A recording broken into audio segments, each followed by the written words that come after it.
Essa semana está sendo agitada para o mercado cripto. Após a grande valorização do Bitcoin no começo do ano, o preço começou a caminhar de lado e ficou meio esquecido, ninguém falava muito do assunto. Mas nessa semana, na segunda e na terça-feira, a SEC, o equivalente à CVM americana, resolveu dar emoção ao mercado ao processar na segunda-feira a Binance e na terça-feira a Coinbase. Por que essas corretoras estão sendo processadas? O que está acontecendo nos Estados Unidos? Há o risco de uma delas se transformar, como eu vi alguns comentários, numa próxima FTX? E no que isso afeta o preço do Bitcoin? Será que está na hora de vender, comprar? Vamos falar disso nesse vídeo.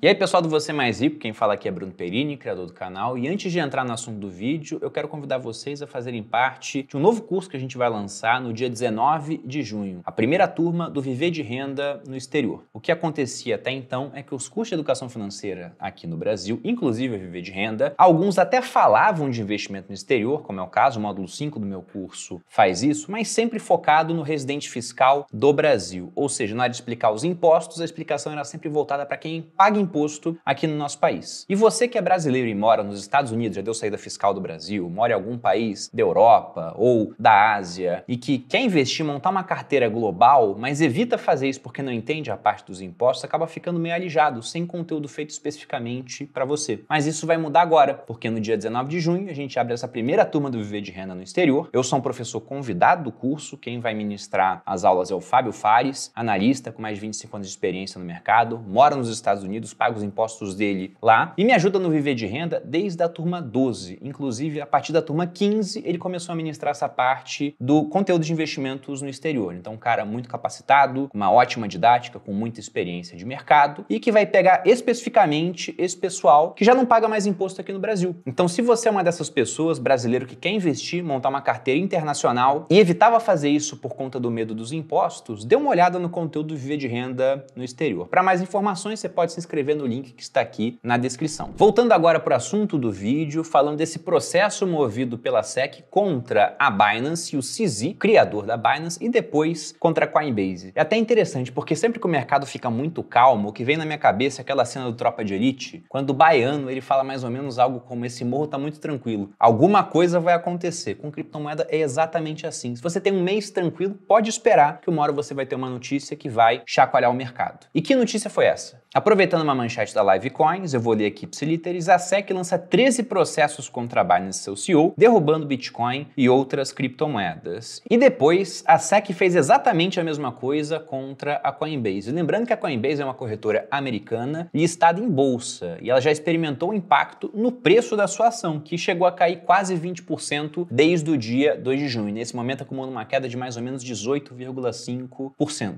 E o que a SEC está alegando nesses processos? A principal acusação é que tanto Binance quanto Coinbase, e nisso eles podem colocar outras corretoras, pegando esse viés que eles estão adotando, não negociam apenas criptomoedas, como por exemplo o Bitcoin, mas também tokens e criptomoedas que na verdade seriam valores mobiliários, seriam praticamente o equivalente a uma ação, e sem ter a permissão para isso. A SEC, inclusive, dentro do mandato dela, ela regula esse mercado de ativos mobiliários, mas não regula commodities. O Bitcoin, por exemplo, sendo considerado uma commodity digital, estaria fora do âmbito da regulação da SEC. Agora, quando você pega um token de uma empresa que é quase o equivalente a uma ação, mas o token não paga dividendo, por exemplo. Bom, as ações da Amazon, do Facebook e da Berkshire Hathaway também não pagam dividendos. Então veja que a linha realmente é tênue. E aí, para citar 5 criptomoedas que estão colocadas nesse processo como se fossem ativos mobiliários, nós temos Solana, Cardano, BNB, o token da Binance, a Matic da Polygon e a stablecoin de dólar da Binance, o BUSD. E se a gente entra no CoinMarketCap, como vocês podem ver aqui iluminado na tela, essas 5 criptomoedas ou ativos mobiliários, na opinião do pessoal da SEC, estão entre as 15 com maior valor de mercado. E por medo do que pode vir a acontecer, o pessoal começou a vender fortemente essas criptomoedas, o que acabou puxando o mercado todo para baixo. Mas a coisa não para por aí, já que o próprio presidente da SEC, eu vou ler o nome dele aqui, talvez esteja pronunciando da maneira errada, mas é o Gary Gensler, ele deu uma entrevista na CNBC falando sobre por que ele quer destruir as criptomoedas. E isso já lembra um pouco aquelas teorias teorias de que estamos numa operação Choke Point 2.0, relembrando aquilo que o governo americano fez contra a indústria do poker online lá atrás e que pode estar acontecendo agora. E já gravei um vídeo aqui no canal falando sobre esse assunto junto com o Felipe da Paradigma, mostrando que a quebra dos bancos dos Estados Unidos, alguns deles muito ligados ao universo de cripto, um deles a gente pode falar até que não quebrou, sofreu uma intervenção e foi simplesmente desmontado, pode ser uma parte desse Choke Point 2.0, de uma tentativa de sufocar esse mercado nos Estados Unidos. Algumas outras pessoas até colocam que, na verdade, não é sufocar o mercado, mas tirar principalmente a Binance de lá para que você pudesse ter uma chance de reestruturar uma FTX. Eu não sei de fato se isso vai acontecer, mas o próprio presidente da SEC, o Gary Gensler, ele usa a FTX como exemplo negativo. E, inclusive, falou que há indícios de que a Binance estaria fazendo a mesma coisa que a FTX fez, ou seja, misturar o patrimônio dos clientes com o patrimônio da empresa, tirar o patrimônio das contas, já que o cliente não saca sempre, e utilizar para comprar outras empresas, para investir, para usar em operações que não deveriam ser feitas. Também afirma que a Binance dos Estados Unidos ajudou pessoas com muito dinheiro a sonegar imposto no país. Então há uma chuva de acusações acontecendo e simplesmente não sabemos qual vai ser o futuro da Binance, principalmente a Binance nos Estados Unidos. Até porque, para colocar um pouco mais de pimenta nessa história, na terça-feira à noite o pessoal da SEC também pediu congelamento dos ativos da Binance US. Ou seja, você que usa a Binance US para alguma coisa e tem ativos lá dentro, teria eles congelados. Você não poderia sacar esses ativos. Até antes disso, quando já começou esse burburinho de processo contra a Binance e a repercussão no Twitter, o pessoal já foi lá e retirou muitas criptomoedas da corretora. Foram 780 milhões de dólares retirados e não houve um pedido de saque que não foi honrado. Lembrando que essa não é a primeira corrida bancária, entre aspas, pela qual a Binance passa. Muitos bancos poderiam quebrar porque eles vivem de emprestar mais dinheiro do que possuem, e a FTX fez exatamente a mesma coisa, utilizando o dinheiro dos seus usuários para outros projetos, outras finalidades. Então, quando muita gente foi retirar o capital, não havia para todo mundo. E depois que isso aconteceu com a FTX, muita gente pensou que poderia haver o mesmo tipo de esquema na Binance. Então, voltando ao ano passado, você teve episódios de retirada de bilhões de dólares na corretora, todas honradas. E agora a mesma coisa aconteceu e novamente a Binance deu conta do recado. Até por isso, devido à reputação mais sólida que a Binance tem junto com os usuários, afinal já foi testada, tem muita gente no Twitter defendendo a corretora e falando que esse paralelo que a SEC está colocando entre Binance e a história do Sam Bankman-Fried, da FTX, não seria verdadeiro. Falaram até que há uma diferença entre as duas, né? Porque só uma foi processada pelo governo americano, a Binance. Já que o Sam Bankman-Fried, o criador da FTX, ele era o queridinho do governo, praticamente ia pra cama com o regulador e no final a FTX ela não passou de um esquema fraudulento. E o que eu acho que vale a pena citar aqui novamente, independentemente do final desse imbróglio, não sei como vai terminar, mas é o fato de que eu não tô nem um pouco preocupado com o que vai acontecer na Binance, porque mesmo que eu usasse essa corretora, não é a que eu uso, né? Eu vou comprar aqui depois pelo aplicativo da Bit, mas se eu tivesse grandes saldos lá, eu já teria removido há muito tempo, porque eu nunca deixo um saldo muito grande ficar acumulado na corretora. Quando começa a passar de uma quantia que eu falo, isso aqui eu já não acho que é interessante deixar lá, não tenho plano de vender em breve, eu sempre retiro para minha cold wallet, porque por mais que você confie na plataforma, lembre-se sempre do ditado, not your keys, not your coins, ou seja, se as chaves privadas não são suas, as moedas não são suas. Por isso, nunca deixe dinheiro demais, o que é relativo, vai depender de cada pessoa, mas nunca deixe um saldo grande demais em criptomoedas na corretora, sempre traga para sua carteira privada. E quanto ao Bitcoin nessa história, em um primeiro momento, quando começaram a sair esses processos da SEC contra a Binance, o preço do Bitcoin ele sofreu, chegando a cair 5% em um mesmo dia. Só que as baleias do Bitcoin interpretaram isso, na verdade, como uma chance para você comprar um pouco mais barato. Elas entraram rapidamente comprando, o preço voltou a subir e agora está praticamente nos patamares onde estava antes desse imbróglio todo ter início. Sendo que, se você olha na Binance, e talvez isso já tenha sido corrigido no momento que você assistir esse vídeo, mas o Bitcoin chegou a ser negociado com um leve prêmio frente a outras corretoras. Por quê? Com medo do congelamento dos saldos dentro da Binance e tendo em vista que o prazo para você retirar Bitcoin da corretora ele costuma ser muito rápido, o pessoal começou a trocar aquelas criptomoedas que talvez deixem de ser negociadas porque estão sendo categorizadas pela SEC como ativos imobiliários, como por exemplo a Solana, que eu citei aqui, Cardano. Então o pessoal vende essas, compra Bitcoin e tenta retirar da corretora, até o momento com sucesso. E por conta desse movimento ele chegou a ficar um pouco mais caro do que está em outras corretoras. Então veja que o preço do Bitcoin até sofreu num primeiro momento, mas de maneira muito rápida. Porque o que acontece com uma corretora, ainda que seja uma grande corretora, até pode afetar o preço do Bitcoin, mas sempre temporariamente, porque a criptomoeda ela continua a existir, ela continua sendo negociada peer-to-peer, as pessoas trocando entre si, ela continua sendo negociada em outras corretoras, que eventualmente irão crescer para ocupar esse vácuo deixado por uma instituição que veio a ter problemas problemas. Até por isso, alguns falam que, olha, querem tirar a Binance dos Estados Unidos para que a FTX possa ressurgir lá dentro, né? Aquilo que eu já comentei anteriormente no vídeo. De modo que o que eu observo é que quando você tem quedas assim, na verdade você tem oportunidades. No ano passado, quando o Bitcoin compra 16 mil por conta da quebra da FTX, e tem vídeo aqui no canal, eu comecei a comprar bastante Bitcoin. Fiquei um mês inteiro comprando. Quando aconteceu dessa vez e o preço caiu, eu até iria fazer coro com essas baleias, iria comprar. Mas eu resolvi esperar para comprar aqui gravando o vídeo para vocês. Contudo, o preço já subiu, mas não era uma queda em si muito grande. Para quem me acompanha há mais tempo aqui no canal, vocês sabem que eu prefiro comprar mais Bitcoins quando as métricas de sentimento estão negativas, quando o múltiplo de MAR e MVRV estão abaixo de 1, e não é isso que está acontecendo nesse momento. Durante o ano passado inteiro tivemos janelas assim. Inclusive, com esses indicadores abaixo desses patamares de 1 e o sentimento negativo, quando o preço do Bitcoin era mais alto do que o preço que nós temos agora. Então, embora não seja o melhor ponto por esses indicadores, eu vou comprar um pouquinho de Bitcoin, porque todo mês eu quero comprar um pouco, já que eu acho que no ano que vem, com o halving, lembrando que falta menos de um ano para que esse evento aconteça, eu acredito que a gente vai ter preço subindo de maneira acelerada. O quanto é simplesmente impossível saber. Mas tudo indica que o ano vai ser bom, não só por conta disso, mas também porque eu acho que até o ano que vem nós estaremos vendo juros americanos em queda. Posso estar errado quanto a isso, né? Só o tempo irá dizer. Então, vou terminar esse vídeo comprando mais um pouquinho de Bitcoin. Lembrando que eu faço as minhas compras pela Bit, a fusão de Biscoint, que apareceu aqui no canal tantas vezes, com a Bitpreço. As duas se uniram e se transformaram nessa nova empresa. Eu poderia fazer a compra pelo desktop, mas vou fazer aqui no meu aplicativo. Já estou aqui na minha área logada. Veja que aqui o BitBank coloca que eu tenho um patrimônio de mais ou menos R$ 43.546. A maior parte disso em Bitcoin, 0,219 Bitcoins que eu tenho aqui, e 15 mil que eu fiz o Pix agora há pouco para poder realizar a compra. Para isso, eu clico aqui embaixo na opção negociar. Eu tenho a opção do book de ofertas tradicional, como vocês podem ver aqui, com o livro de ordens de compra e de venda, ou eu poderia clicar na opção negociação expressa, mas eu vou comprar aqui por esse book tradicional, onde eu posso escolher o preço que eu vou pagar. Veja que a melhor ordem de compra está em 129.974, tem alguém querendo vender por 130.222. Eu vou colocar meu preço exatamente em 130,